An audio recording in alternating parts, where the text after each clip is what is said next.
When we think about the great empires, the Romans, the British, their stories always seem to end the same way, don't they? In ruins. We're often told it was because of barbarian hordes or some kind of moral decay. But what if the real reason is something far more predictable?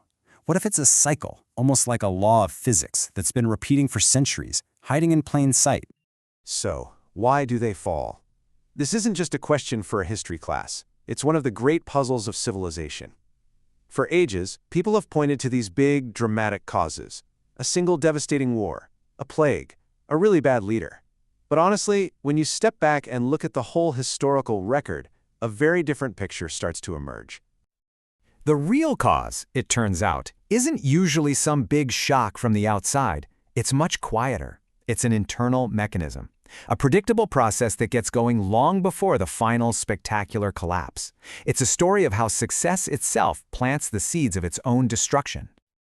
Let's start with the most famous collapse of all time, Rome. The story we all learn in school is that barbarian hordes just swept in and overran a weakened empire.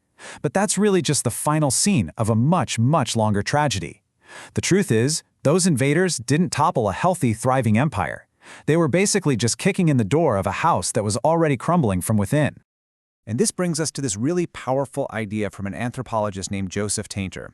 He argues that societies are, at their core, problem-solving machines. But as they get bigger and more complex, the very solutions they invent, bigger armies, more complicated laws, sprawling bureaucracies, they start to create more problems than they actually solve. And here's the wild part. This pattern isn't just a Roman thing, not by a long shot. When you zoom out and look across all of recorded history, you see the same cycle repeating itself in totally different cultures, in different centuries. It's a surprisingly consistent story. I mean, just look at these lifespans. From the Mongol Empire to the British, there's this recurring arc, a really fast expansion, a long period of stability, and then a surprisingly quick decline. It's almost like complexity itself has a predictable shelf life.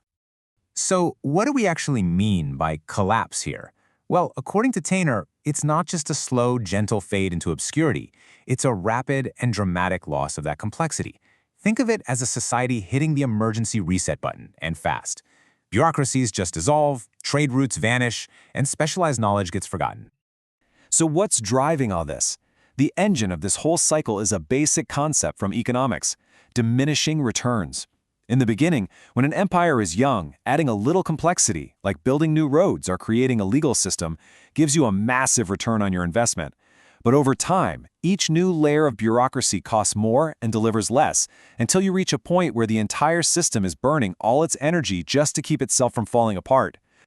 This whole process seems to unfold in 4 pretty clear stages. First, you have expansion. This is the good part. Conquest is paying for itself, and society is getting richer. Second, you hit peak complexity.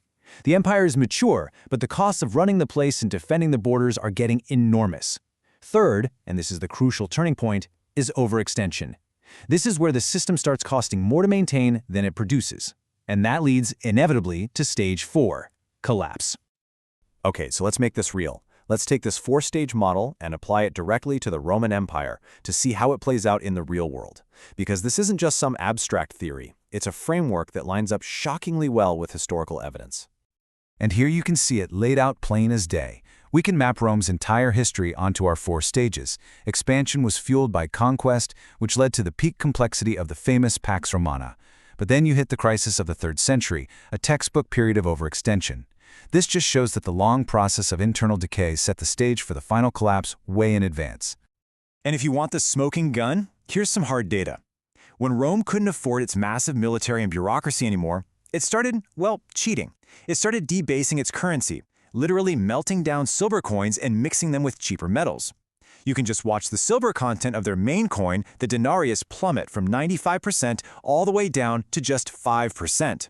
This is the ancient world's version of just printing money to pay off your debts, a textbook sign of overextension. But this pattern isn't just ancient history. Let's fast forward more than 1,000 years to the British Empire.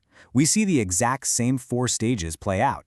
You have expansion through colonization, a peak during the Pax Britannica when the sun never set, then crippling overextension caused by the massive debts of 2 world wars, and finally, a rapid decline as colonies were lost and the currency was devalued. So, this brings us to today. And let me be perfectly clear. This is not about predicting the future. It's about looking at modern data through the lens of this historical pattern to see if the same indicators of overextension might be present. We're simply applying the model. First, let's look at debt, which is a key indicator of overextension. Just like Rome took on costs it couldn't sustain, we see a pretty dramatic acceleration in U.S. national debt, especially over the last couple of decades. The sheer scale of this increase is a crucial data point when we're applying our historical model. Next, let's think about currency devaluation. Now, the U.S. isn't mixing cheaper metals into its coins, but the dollar has lost roughly 97% of its purchasing power since the Federal Reserve was created back in 1913. This long-term inflation works in a very similar way to Rome's currency debasement. It lets you pay back enormous debts with money that's worth a whole lot less. And finally, what about military and administrative costs? Well, maintaining a global military presence is incredibly expensive, a lot like it was for Rome to defend its vast borders. The numbers you see here, they represent a huge ongoing cost that's required just to sustain the current level of geopolitical complexity. So, after looking at the theory, the historical examples, and some modern data, what's the core pattern? The whole cycle can really be boiled down into a clear, repeating, internal process. This is the pattern.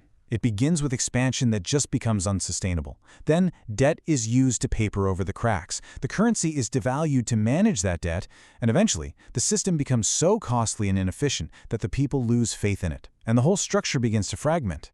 When you put these empires right next to each other, the parallels are pretty striking.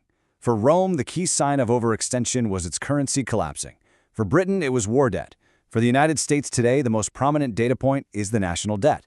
The final outcome, of course, is that big question mark.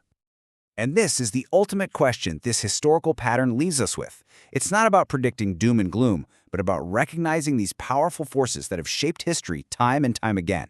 If collapse is simply a society's response to the unsustainable costs of its own complexity, then the real question isn't if this pattern applies today, but what the data is telling us about which stage of the cycle we're in right now.